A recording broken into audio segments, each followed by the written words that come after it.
Kennedy is here with his wonderful wall art of postcards and movie posters. He wins the background award for the day.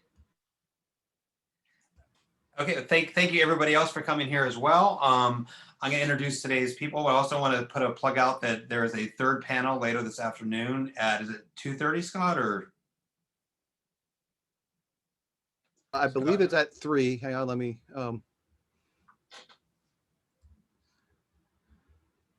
There's a third panel today at 3. Thank you, Michael. At 3 to 4:30. It's focused more on history and political science. And yeah, and then there's also at 2 o'clock, so you'd have to be racing from the end of this, but in Les Bijoux, there's a screening of narrative films from Melissa Remarque's narrative film class last semester. Sorry that I was running here the last minute. I taught till about 8 minutes ago, so I was trying to make it here in time. Let me pull my thing. So our first paper today is from Nathan Mylie, who's a senior from Metairie. He's a psychology major with a minor in creative writing. He plans to get a master's in social work. He wrote his paper, Seeing Surreal Sexism in Circe, for Alex Sumter's English 475 course in the fall of 2020. So let's all welcome Nathan. Hello, let me get the presentation up.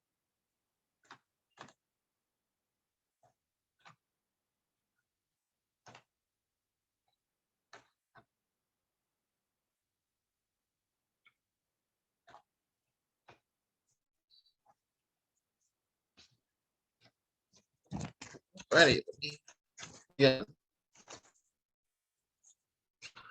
James Augustine Aloysius Joyce was an Irish novelist and short story writer during the modernist period of literature. Modernist literature originated in the late 19th century and continued into the early 20th century. It was focused on breaking the well-established structure of writing and experimented with the ideas of how a story can be written. In 1922, Joyce published his second novel, Ulysses, which is a stream of consciousness style story that centers around the tragic hero Leopold Bloom as he traverses the city of Dublin over the course of a single day, June 16, 1904. The chapter I'm discussing is episode 15, titled Circe, and takes place towards the end of Bloom's day. Perhaps one of the most infamous chapters in Ulysses, Circe is written in the style of a play and delves into the mind of the story's protagonist, Bloom. The chapter centers around a drunken and anxiety-filled night on the town in Dublin's red light district, Nighttown, and the reader experiences and explores Bloom's subconscious. The conversation around the chapter centers around Bloom's dream sequence. Many writers talk about the surreal aspects and the phantasmagoria of this chapter, such as Catherine Flynn. The chapter is also seen as a psychoanalysis of Bloom, which makes sense given that most of the chapter consists of the hallucinations and delusions of him. When discussing Bloom's role, the conversation essentially centers around sex, whether it's his masochistic scene with Bella Bello, or in the case of Roman Crowley's article, his zoophilia with animals. There's a good deal of discussion around the implication of Bloom's fetishes, though I believe that the dream sequence opens a different truth about Bloom, which is how he sees women. There's a lack of conversation concerning Bloom and the blatant sexism he exhibits in Circe. Agatha Shezak-Brewer states that Bloom's misogyny is an incidental product of the Irish nationalism and the men of the time influencing him. But his objectifying of women reaches into the deepest levels of his subconscious. Samantha Hefner makes a good argument when she discusses Bloom as being an effeminate male protagonist, though I don't believe his feminine qualities or his transformation into a woman in the Bella Bello scene exclude him from the scrutiny of prejudice. Leopold Bloom lacks any regard for the women of his past and present, as well as blatantly denies any accusations of wrongdoing for his actions, despite the ample evidence and the effect they had. Bloom does not seem to have a positive regard towards women. Masson v. Chaudière is of the opposing opinion and argues that Bloom does have a positive perception of women. While I agree with Chaudier's notion that the book itself challenges gender hierarchies, especially for the time, I think Bloom has an objectifying and predatory view of women. In Circe, while Bloom is having a conversation with an apparition of his grandfather, Le Petit Verrague, during which Verrague's lecture on sex, Bloom says, quote, 1, the cloven sex, why they fear vermin, creeping things. Yet Eve and the serpent contradicts, not a historical fact, obvious analogy to my idea. The idea is an implication of what he says there, women as this fiendish other. He evokes the stereotypical ideas of women being fearful and the idea of women being the original sinner and temptress, and says it all with such utter casualness. That line sets the tone for how Bloom treats the women in Circe, making them out to be these sinners and blaming them for all the various transgressions he's had over the years, as he's visited by visions of his sins from the past.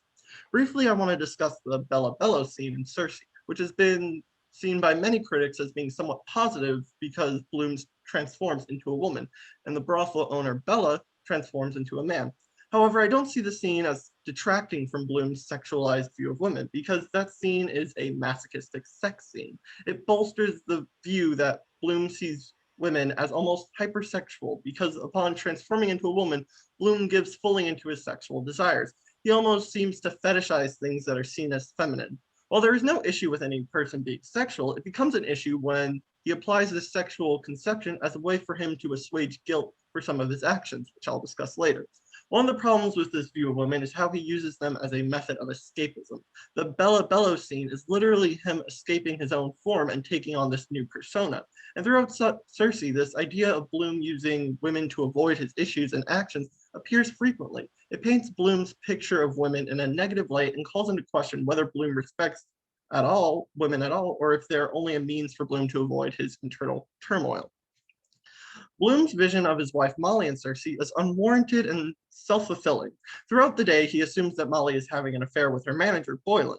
He keeps thinking about going back to the house in the middle of the day and stopping the affair from occurring. However, he doesn't have much evidence to go on that any affair is happening outside of a mention of the duet La Sida La Mano from Mozart's Don Giovanni and Calypso that she's singing at a concert.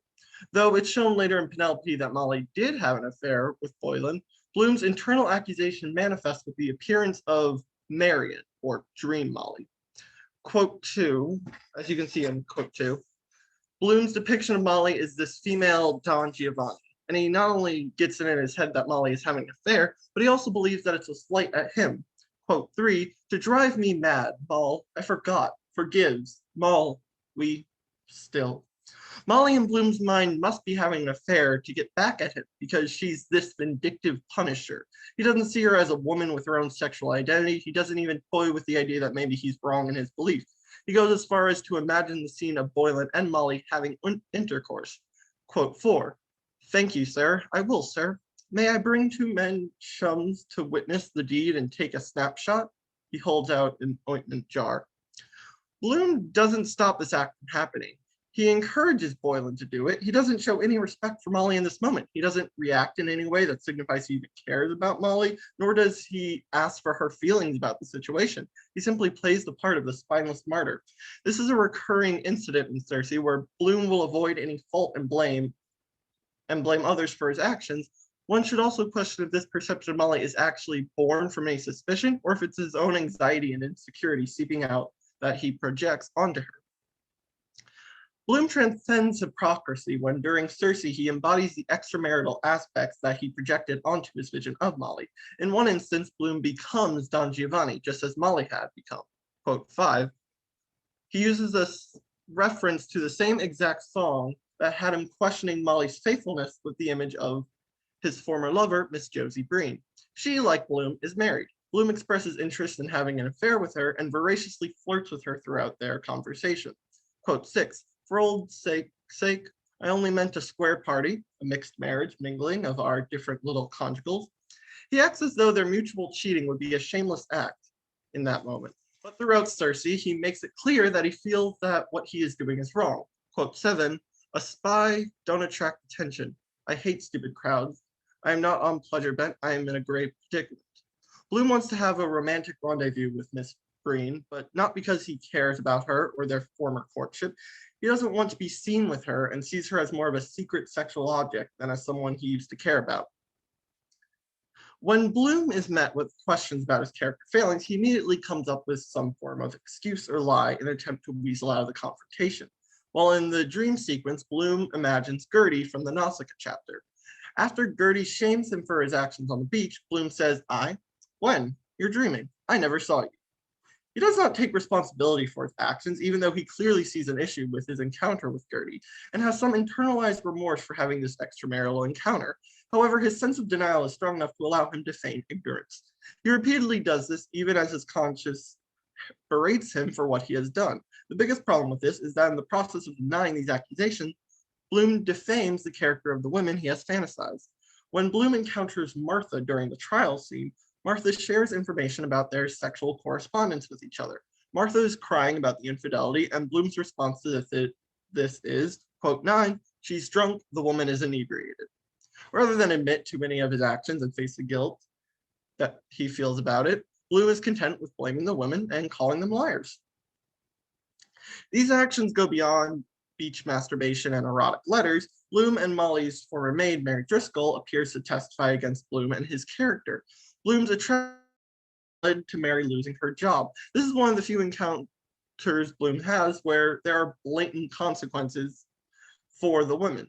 Most of the women's reactions are hyperbolized versions within Bloom's own guilt. However, in Mary's case, she lost the job because of it. This is later confirmed in Penelope by Molly, quote 10, like that slut that Mary we had in Ontario Terrace padding out her false bottom to excite him. Bloom's defamation of Mary is arguably handled the worst. His first defense against it is that, quote 11, I treated you white, I gave you mementos. He makes it sound as though Mary's affection was something that could be bought, which is a disturbing implication on its own, but it's not even the worst thing he says in this scene. Mary describes how Bloom interfered with her clothing one day while Molly was out shopping. Bloom's argument against this is that, quote 12, she counter-assaulted. Bloom has the gall to not only harass this woman while she is working, but then proceeds to victim blame her. That line alone is enough to call Bloom's entire character into question, even if it is a dream. And it only adds to how Bloom has true disrespect for women. Though his guilt manifests to try and sway Bloom into seeing his depravity, he goes to such great lengths to shut it down and marry. When Bloom is accused of his infidelity by Miss Yelverton Berry, his response is that, quote 13, all these people, I meant only the spanking idea. This is another example of him playing off his actions as though they are victimless and trivial. However, his mind defies the notion time and time again. Quote 14, it was your ambrosial beauty, forget, forgive. In this same scene, Bloom nonchalantly throws off any accusation towards him and also blames it on the women's beauty, as though he was blameless and as though it's her fault that he acted the way he did, because he vilifies women as these temptresses. And if he's doing this not out of inner disdain towards women, but rather as a defense mechanism to handle his own guilt, then it's not any better because it still leads to an unjust bias festering in his mind. His transference of guilt doesn't allow him to see errors or his inner demons. It is unclear if Joyce intended to create a character capable of such male chauvinism. His writing is notoriously confusing and ambiguous, especially in a chapter like Circe. However, Bloom is not a great representation of an ideal modern man who sees women as equal, though perhaps that is the point. Samantha Hefner points out that Bloom is not supposed to be a mythical hero like Odysseus, but rather a hyper-realistic portrayal of a man of that time, and it is a bit ironic to discuss hyper-realism Circe. Whether a person reads Leopold Bloom as a tragic character or a perverted scoundrel, he is not a character who is meant to withstand the test of time. Bloom's thoughts towards women are harmful, especially towards himself, because at the end, he stunts his own personal growth by never facing his true problems. Instead, he buries them under a sexual gaze and a lustful appetite that can never truly satisfy his needs. And this is my methods, reading Ulysses and analyzing quotes from them, and also doing research on literary conversation surrounding Bloom and his view of women, as well as the chapter itself, Circe. And this is my works cited page. Thanks. Thank you very much. Very much enjoyed that. Let's we'll save. I meant to say this before it started. I typed it in the side. There should be time for question and answers at the end. But if anybody has to leave early or thinks of questions ahead of time, feel free to type them on the right, and I'll make sure that I circle back to them at the end for you, or you can speak up for yourself if you're still here. Our next paper is Zoe Cancion. She's a senior. She's majored in interdisciplinary studies with 3 minors in film studies, history, and humanities. After graduation, she has interest in pursuing a career as an archivist. She wrote her paper, Anthony Bourdain, How Culture is Viewed, for Todd Kennedy's class, Anthony Bourdain and His Influencers, in the spring of 2020. Here's Zoe. All right, hi. So my paper is Anthony Bourdain, How Culture is Viewed. The evolution of Bourdain's work from his starting days on a Cook's tour to No Reservations and then finally Parts Unknown is clear in its filmmaking. Within the episodes that he has made, there's a distinct shift in style for these episodes, in which he uses to convey his argument. Indeed, all three shows have a focus that revolves around food. However, what Bourdain does with that has changed with the episodes seen in Parts Unknown. The focus has shifted to cultures and understanding these different cultures, while food becomes the force that drives Bourdain and his guests to these topics and conversations. What Bourdain does, more importantly, in these episodes is show the culture or place he is exploring through a specific filmic influence or lens. For example, his Hong Kong Parts Unknown episode that features cinematographer Chris Doyle uses filmic influence from Wong Kar-wai's In the Mood for Love. By using In the Mood for Love and its elements as the filmic influence for the episode, questioning the ethics of ethnographic filmmaking and breaking the fourth wall, Bourdain makes the viewer aware of the construction of the episode, and with that drives home one of his central worldviews seen throughout his work. One's view of a culture is shaped by past experiences, such as films, books, and food. To understand how Bourdain strives to show his central worldview, one's view of a culture is shaped by past experiences, through his episodes from Parts Unknown, it is first important to understand ethnographic filmmaking. Ethnographic filmmaking is similar to that of documentary filmmaking and anthropology, laying somewhere along the line as a combination of both. Essentially, ethnographic filmmaking is the filming of an individual culture, shedding light on it and trying to get an understanding of that culture. The issue with ethnographic filmmaking is that it likes to pretend that it is unbiased, yet most of the time it actually is biased. A notable example of this is the ethnographic film The Axe Fight, which documents an axe fight in a Yanomamo village, leading to a negative depiction of Yanomamo culture. The film presents itself as an unbiased perspective. However, its authenticity is questioned when it is noted that the filming crew gave goods to the villagers, such as the weapons seen in the axe fight itself, therefore altering the negative view of Yanomamo culture. The question of how authentic and unbiased ethnographic filmmaking is really is something that Bourdain questions himself and provides an answer for through his own filming. Ethnographic filmmaking is biased, and that affects the way one views a culture, and Bourdain makes the viewer aware of this questioning and the bias within ethnographic filmmaking, either by being direct or through his use of other filmic lenses while filming. He wants the viewer to be aware of their own bias, but also realize that what they are watching is his bias when it comes to ethnographically filming a culture. In the Mood for Love by Wong Kar-wai is a romantic film that makes the viewer an outside observer to a love affair that is slowly built throughout the entire film. Characters Chao Mo-wan and Su Li-shin find themselves living next to each other with their spouses who are often away. Over the course of the film and time, the viewer watches as the two form a platonic friendship that grows to be a hint of something that could be more when it is revealed that their spouses are sleeping together, and their bond continues to grow from there.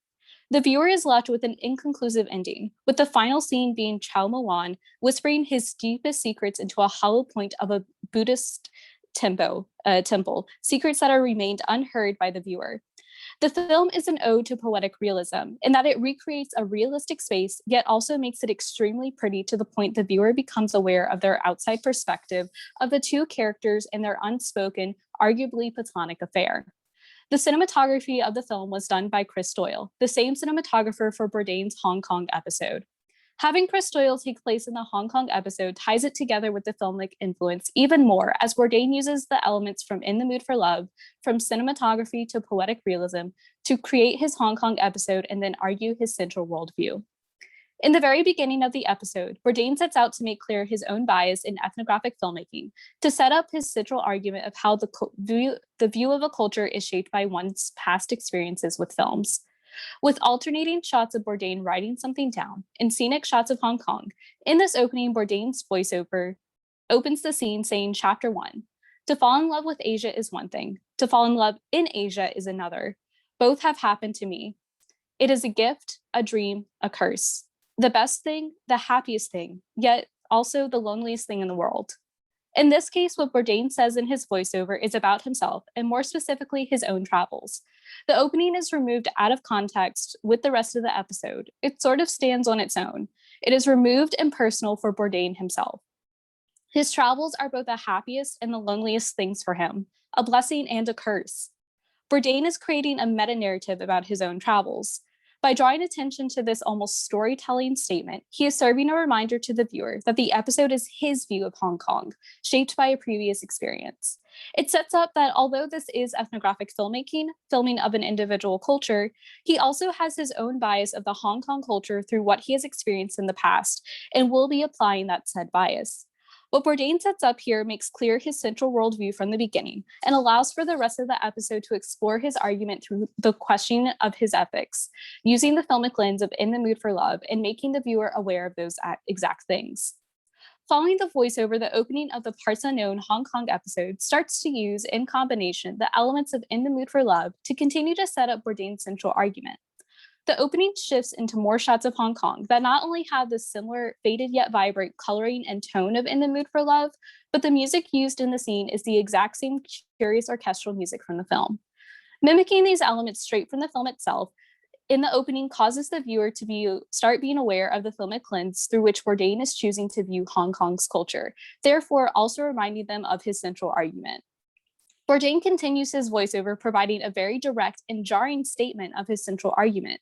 All of us, when we travel, look at the places we go, the things we see through different eyes, and how we see them is shaped by our previous lives, the books we have read, the films we have seen, and states that In the Mood for Love shaped the way that he sees Hong Kong.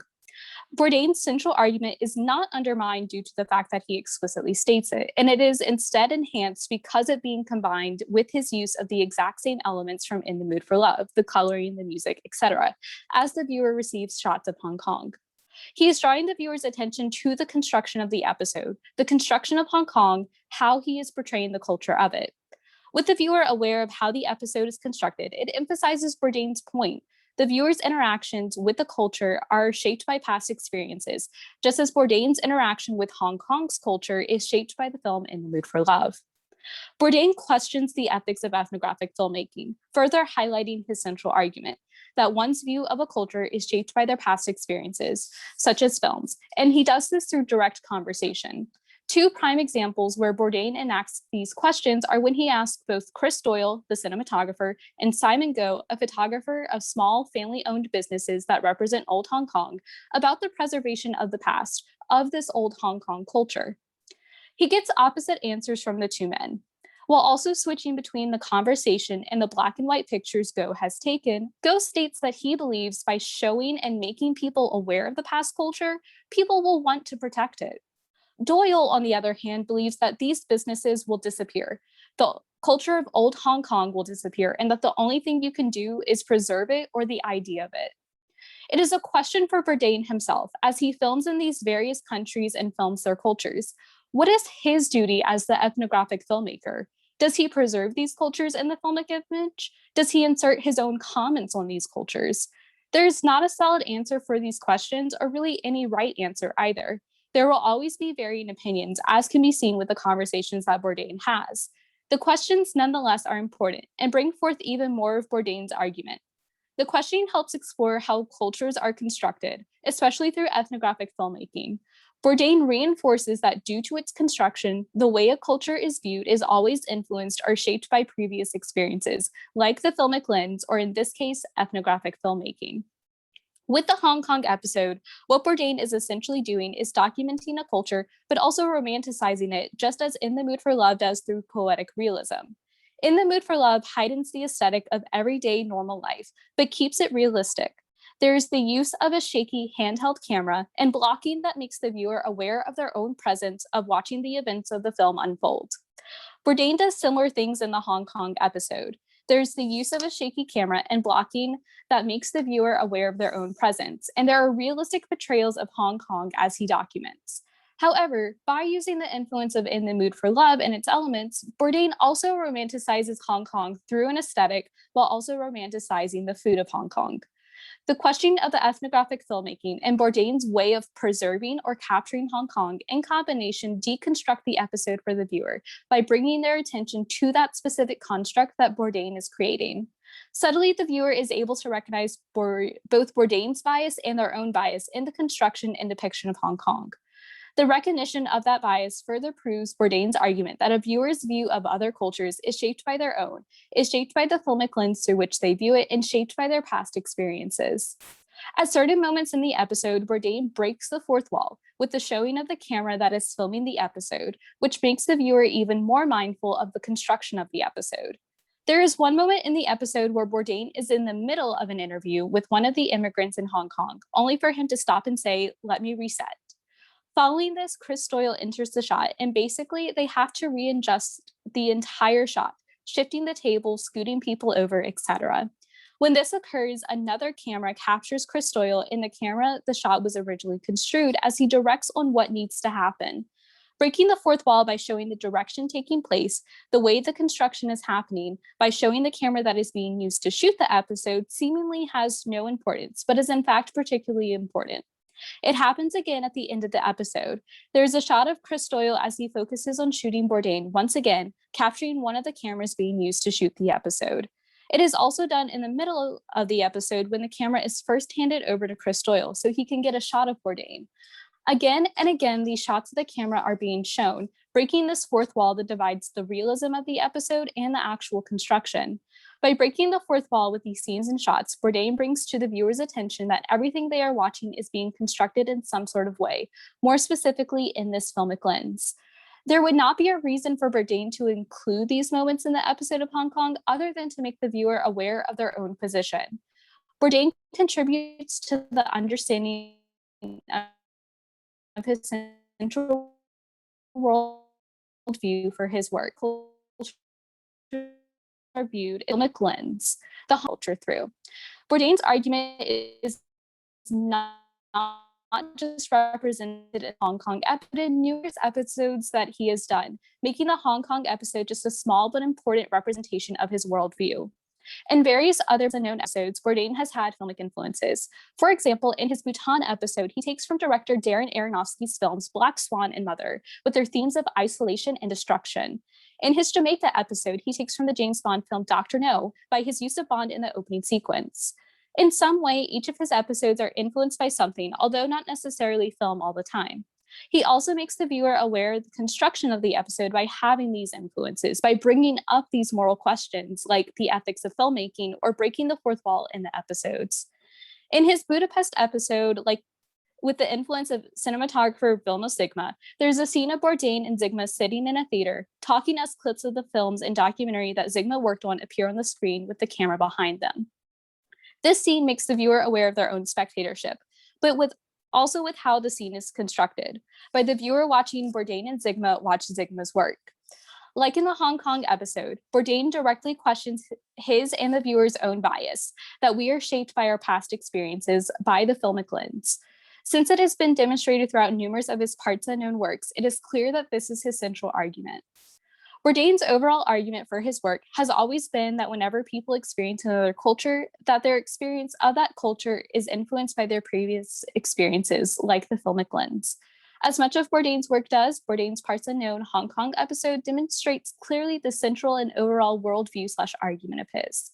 He uses the filmic influence of In the Mood for Love by Wong Kar-wai and its elements such as coloring and music, along with both documenting and romanticizing a realistic space to capture Hong Kong. He explicitly states his central argument in the opening, that combined with the filmic influence, emphasizes the argument instead of undermining it. Bourdain questions the ethics of ethnographic filmmaking. What is his duty to a culture? Furthermore, he breaks the fourth wall by repeatedly showing the camera. All these items together make the viewer aware of the construction of the episode. Everything that they are watching is in some way, shape, or form constructed by Bourdain himself. One thing is clear, this is Bourdain's story. This is how he sees Hong Kong, or any other place that he visited for that matter. With that being said, everything he does contributes to the overall argument that he is making throughout Parts Unknown. Everyone is continuously shaped by any influences or experiences, filmic or not, when interacting with other cultures. Thank you very much, Zoe. Very good. Okay, so that's 2 down. We have 1 more to go, and that is Rasheeda Reagans, who is a senior from Lutcher, an art history major with a minor in creative writing. Rasheeda wrote her paper, The Disenchantment of Disney, for Deb Sabelli's independent art study in the fall of 2020. After graduation, she plans to pursue a career as a 3D modeler. Okay, and I'm gonna share my screen and um, play a recording of Rasheeda's paper because she has a previous engagement.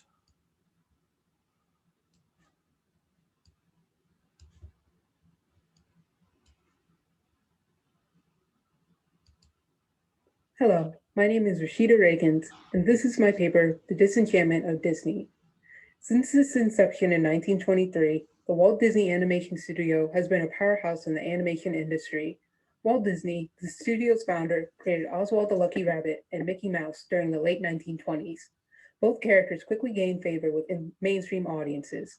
Mickey Mouse launched Walt Disney into international fame. The titular mouse remained a cultural icon throughout the decades and still remains the studio's mascot. In 1937, Disney Animation produced the first feature-length animated film, Snow White and the Seven Dwarfs. Disney Animation also employed the Nine Old Men, a group of animators who revolutionized animation through their combined skill sets.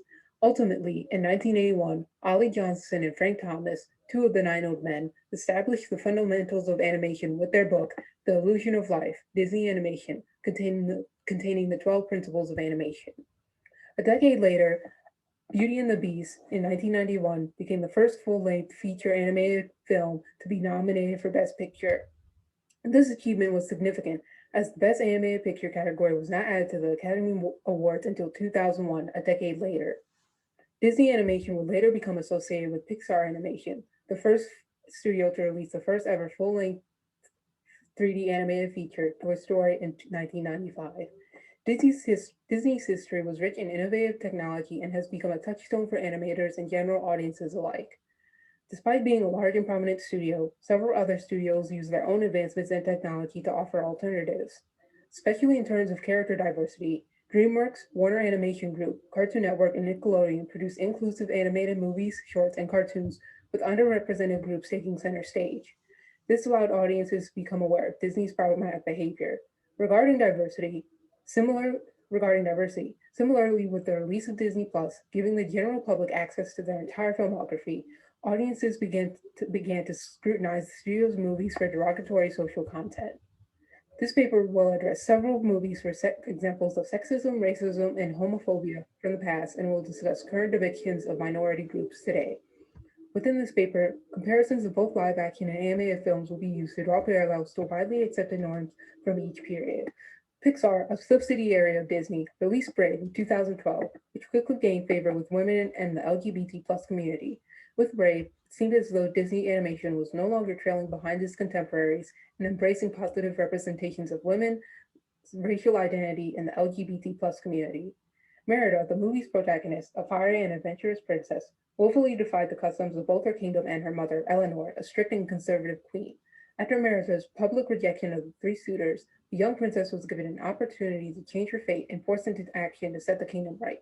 The movie concluded with Merida remaining happy, single, and free of her society's sexist expectations. This prompted audiences to question Merida's sexuality. This mindset was rather toxic, as general audiences were alluding to the fact that in order for a woman to be happy, she must be in a relationship. Merida had not one but three princes vying for her hand in marriage and rejected them all. It's no secret the studio built its empire largely on their Disney Princess franchise. This group was comprised of 12 members: Snow White, Cinderella, Aurora, Ariel, Belle, Jasmine, Pocahontas, Mulan, Tiana, Rapunzel, Merida, and Moana. In order to be a member of this franchise, the character must be born royal at birth, marry a royal, or commit an act of significant heroism in their respective film. While each Disney princess has unique personalities, traits, and quirks, they all have similar aspects that make them alike. It's common for Disney princesses to be kind, be an animal lover, skillfully saying be skinny, be conventionally attractive, and wear a dress. Their facial features were similar to Bratz dolls: large heads disproportionate to their body, large eyes, and small noses. These features became apparent with Disney's 3D princesses, Rapunzel, Merida, and Moana. The princesses tend to possess hobbies or personality traits that make them the ideal woman of their era. For example, Snow White and Cinderella in 1950 both knew how to maintain a household. The two women spent the majority of their film cooking and cleaning while cheerfully singing. These princesses were motherly and kind to others, especially animals. Throughout the 1930s and 1950s, these traits were highly admirable in a housewife. After second wave feminism in the 1960s and 1970s, we saw new princesses along with a shift in social norms. In the 1980s and 1990s, Ariel from The Little Mermaid in 1989 and Jasmine from Aladdin in 1992 both rebelled against their families. They had desires that led them outside the home and explore new places. Disney Animation was acknowledging that women of the modern era had new aspirations outside the household. However, an addendum must be added. There were two unwritten rules that restricted a character from becoming a Disney princess. She must be human, and her debut film must be a box office success. These films excluded characters such as Nala from The Lion King in 1994, Esmeralda from The Hunchback of Notre Dame in 1996, and Medora from Hercules in 1997. Nala, a lioness, will have been the first animal princess and unintentionally become the first African princess. Neither Esmeralda nor Medora fit into the typical mold of a Disney princess either. Both were outspoken, bold, and extremely sexualized. As previously stated, Disney princesses tend to be skinny, with no emphasis on their hips, breasts, or buttocks. Esmeralda and Megara both had hourglass figures and were posed in ways that emphasized their bodies throughout their respective films. The two women also ended the film in relationships, but remained unmarried. It wouldn't be until the mid-2010s that Disney allowed their princesses to explore the world beyond their homes and return without a husband. Aside from Mulan, Pocahontas, Merida, and Moana, 4 out of 12, each Disney princess's film ended with a massive, elaborate wedding between the prince and princess. Merida would be the first Disney princess to outright refuse marriage, not now and perhaps not ever. With Merida's single status among the Disney princesses, despite the fact that she had 3 potential suitors, gave general audiences the impression that Merida was not attracted to men. This problematic mindset assumed that a woman rejecting the romantic advances of men must be a lesbian, thus failing to acknowledge a woman's agency regarding the attraction of the opposite sex. However, the studio had already given LGBT plus representation to secondary characters in their live-action remakes. Since the 2010s, Walt Disney Pictures has made 13 movies into live-action. However, the studio had already given LGBT plus representation to secondary characters in their live-action remakes. Since the 2010s, Walt Disney Pictures has made 13 films into live-action movies. With each remake breaking box office records, Disney shows no signs of ending this trend anytime soon. Disney fans were skeptical about whether the studio was genuinely trying to be inclusive or simply pandering to earn brownie points. With targeted demographics, Alice in Wonderland in 2019 and Maleficent in 2014 and Beauty and the Beast in 2017 each diverted from the canon of their original animated counterparts. Beauty and the Beast arguably had the most changes to its story. The change most relevant to this paper concerns LeFou, the movie's secondary antagonist. LeFou was no longer Gaston's bootlicking punching bag, but a gay man in love with his best friend. Disney's next attempt at LGBT plus representation came from Pixar's Onward in 2020. Despite their goal, Disney's attempts at LGBT plus representation fell squarely on the shoulders of villains and monsters with barely any screen time. Chris Heller's article on the topic of Brave discussed how Disney failed to confirm Merida's sexuality. In Brave, Merida showed no romantic or sexual interest in either gender. This prompted some Disney fans to assume the princess was asexual. The studio's inability to acknowledge sexualities that deviated from the norm resulted in the LGBT plus community to seek validation and acceptance elsewhere. Television networks like Nickelodeon and Cartoon Network started to take up the slack. Clarence in 2014 and The Loud House in 2016 gave their respective main characters' best friends same-sex parents. These couples got more screen time as the show went on. Steven Universe in 2018 was the first cartoon in history to feature an on-screen same-sex wedding. During Adventure Time series finale in 2018, 2 recurring characters of the same sex shared an on-screen kiss. Vivian Madrano, an indie animator, created her own animated shows, Hazbin Hotel in 2019 and Hello Boss in 2020. Hazbin Hotel has gay and lesbian characters who are part of the main cast. These same characters openly show romantic and sexual interest in those of the same sex, whereas Hello Boss can date LGBT plus couples on screen with either speaking roles or simply as background characters. While no major animation studio has shown support for the LGBT plus community as much as television has, it was clear that Disney had no excuse to not be inclusive. Brave contained another harmful trope that drew attention to the studio's biased viewpoint. A major plot point in Brave was Queen Eleanor's transformation into a large bear with black fur. This occurred at the start of the second act. By this film's conclusion, Merida turned her mother back to her human state. This plot point was a moment of contention for many and brought the studio's reliance of the baleful polymorph trope into the spotlight. With the trope, a character is transformed so they are rendered harmless. This trope has become more prevalent in recent years. The Princess and the Frog in 2009, the debut film of the first African American Disney princess, Tiana, also contained this trope.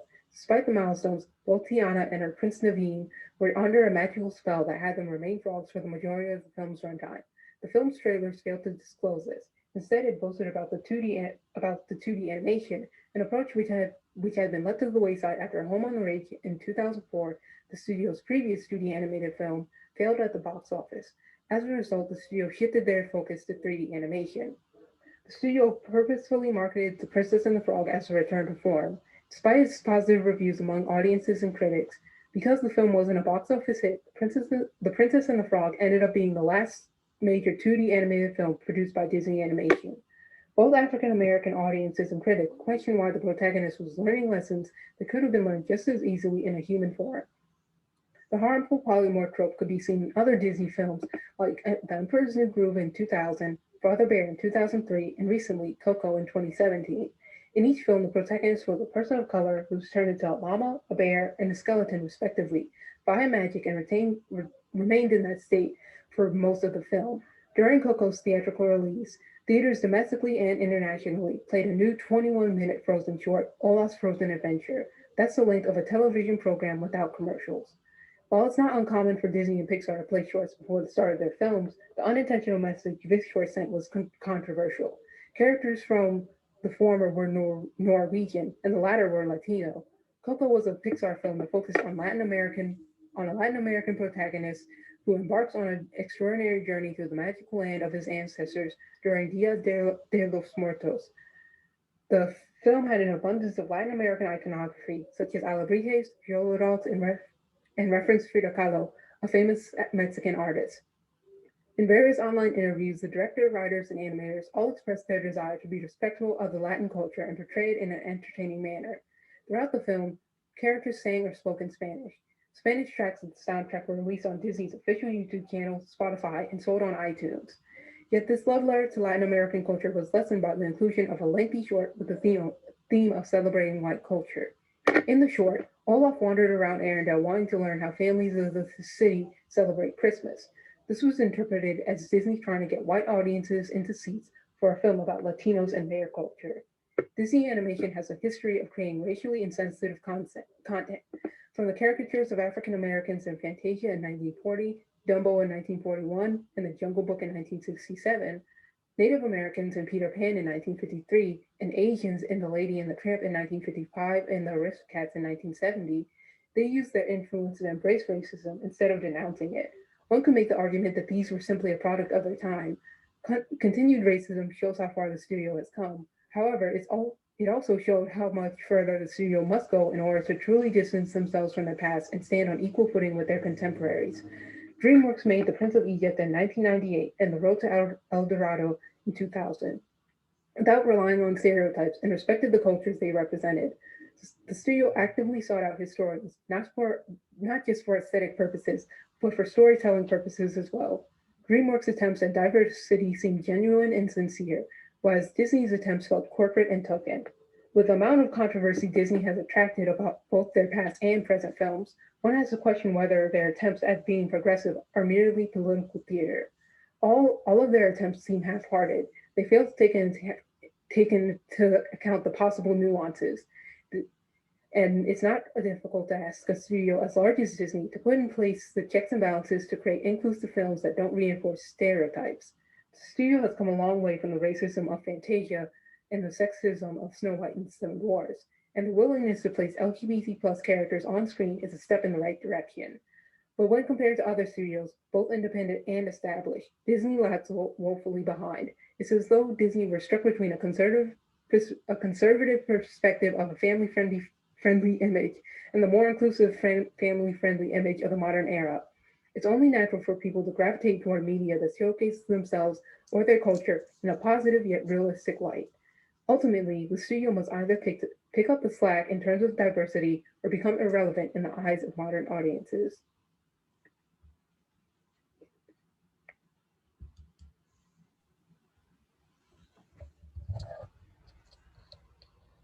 Okay, so I think Scott is saying that's the end of the video. Yes. Okay, so good job. She's not here to hear me say that, but good job to all three people. Two of the three are here to hear me say that. We certainly have plenty of time. Probably won't use all of it, but we can certainly use some of it. Who would like to ask any questions? Anybody have any questions for either of the presenters that are here today?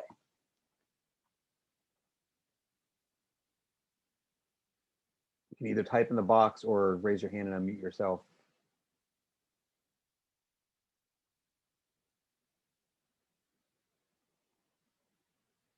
Michael Martin says, I do.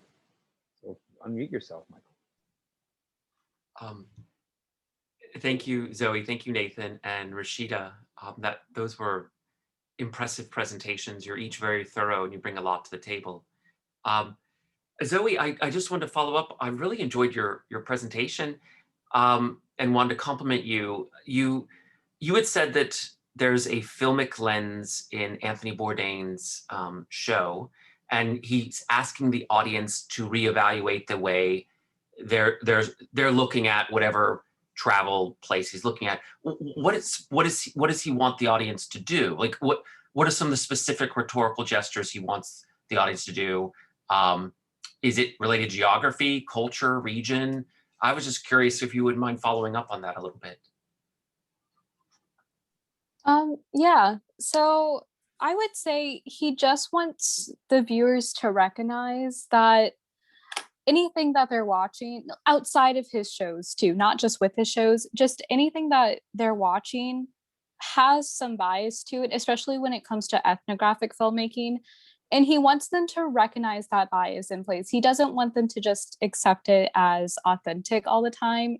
He wants them to recognize that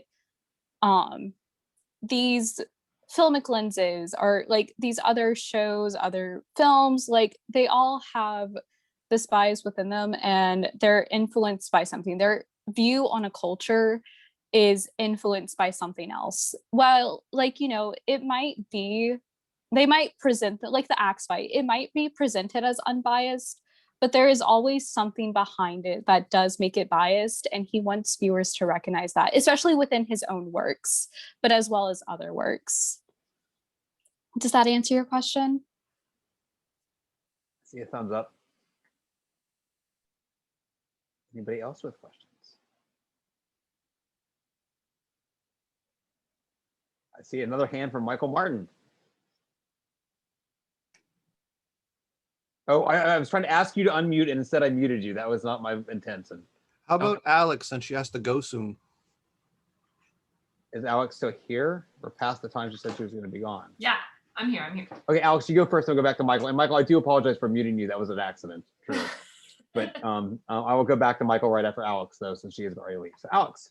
Okay, yeah, I'm gonna step away in just like 2 minutes. So, but these were wonderful. I enjoyed them so much. They were so interesting, and I'm just very, very, very impressed. So great job. All right, so I'll direct my question to Nathan and Zoe. And I thought there was an interesting kind of similarity, I guess, between the way you were talking about these two texts. In the sense that they both sort of draw our attention to the fact that they're constructed, that they're not reality, right? So in Circe, we're kind of, all of a sudden we have this like play that appears, and you talk, you know, Nathan, about like the sort of difficulty about deciding what's real and the hyper reality of Bloom. And then Zoe, in yours, you know, you talk about all these instances where the fourth wall is broken, where we actually see them making the film. And so I'm curious about this. And Zoe, you seem to suggest that this is something to do with making the viewer aware of their own position, of their own positionality, the way their experiences shape their impression.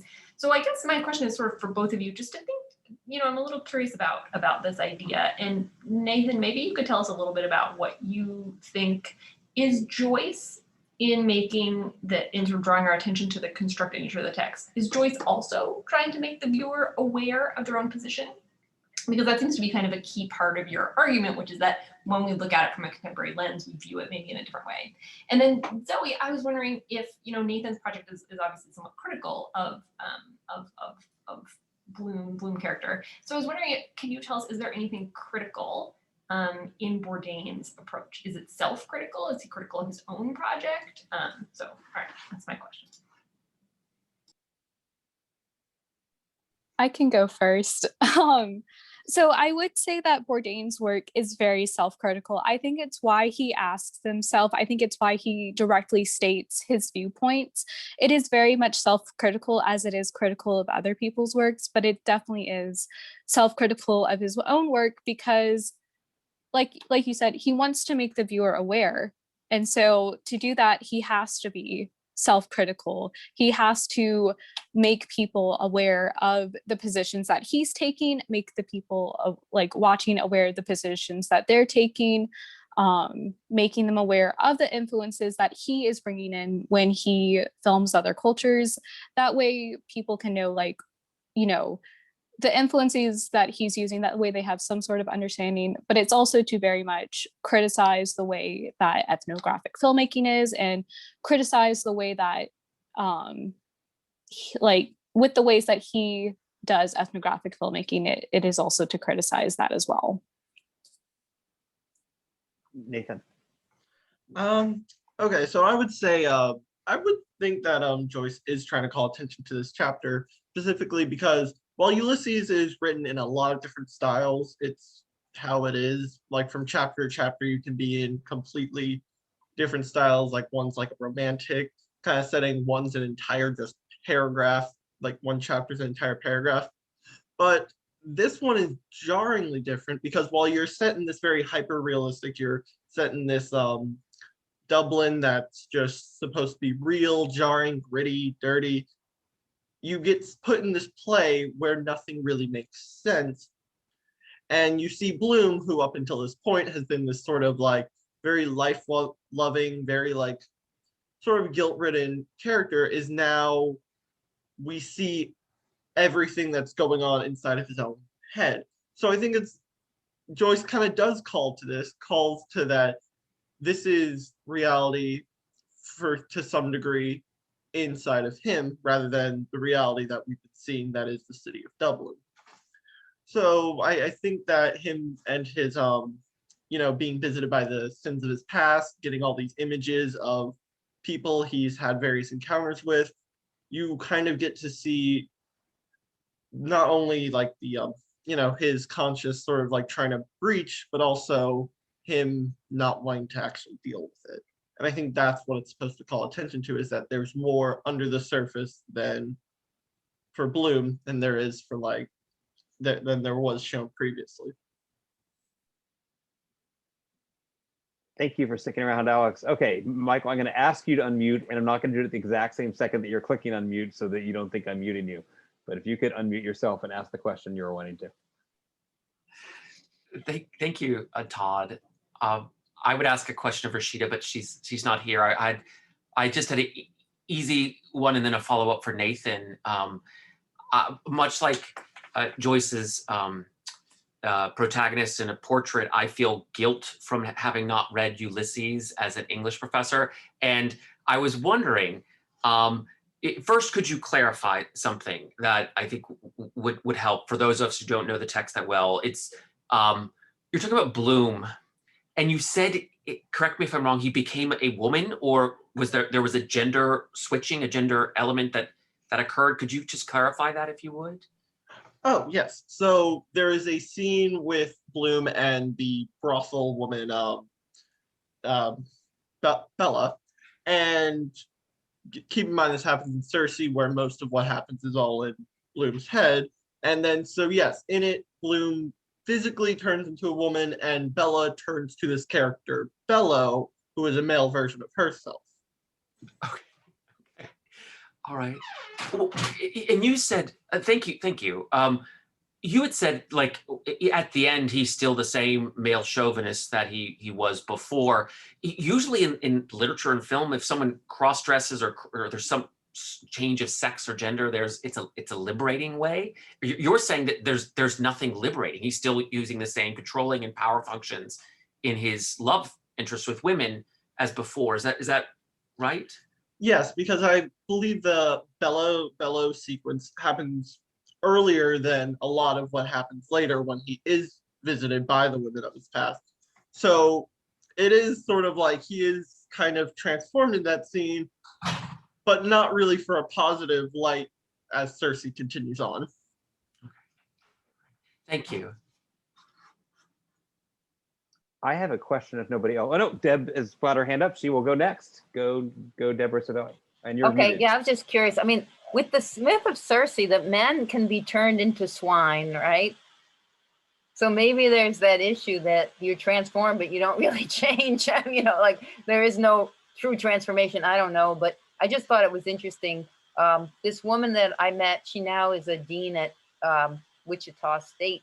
She did her dissertation on Circe in Cervantes and other things. So I think there's a lot of literature. I appreciated your really close reading of the text.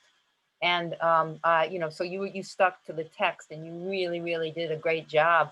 So I just wonder, you know, if you did read like secondary sources and things of that nature, you get some of that play of, you know, the links to, you know, the Odyssey and things like that. I don't know. And I want to say, if you saw me laughing when you were quoting your first quote from Agata Brewer, that's a good friend of mine from graduate school. So I wasn't laughing at you. I was just laughing at the randomness that you happened to write out with a quote from somebody I know personally.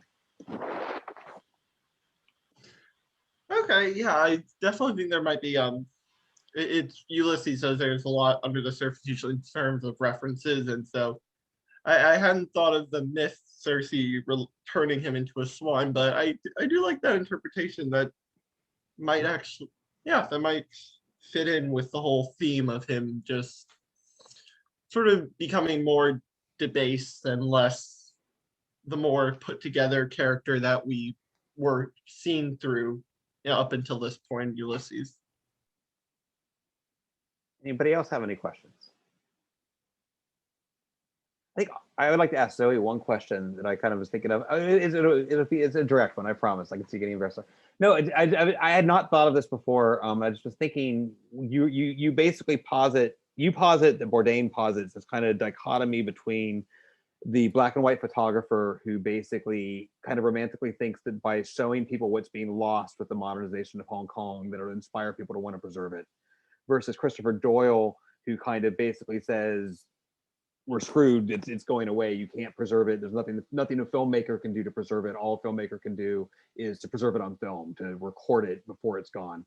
Where do you think Bourdain is on that? Do you think he's in the middle? Do you think he's on one side? Where does he posit himself?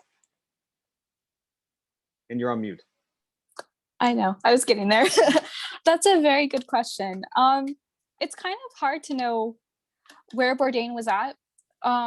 I would say he's kind of in the middle on it, because he is, with his shows, he is going around and he is filming these cultures, and he is in a way preserving them with his filmmaking, because, you know, he's interacting with them, he's exploring them, all these different things. So in a way, he is preserving these cultures on film, sort of like what Doyle says is the only way that you can do.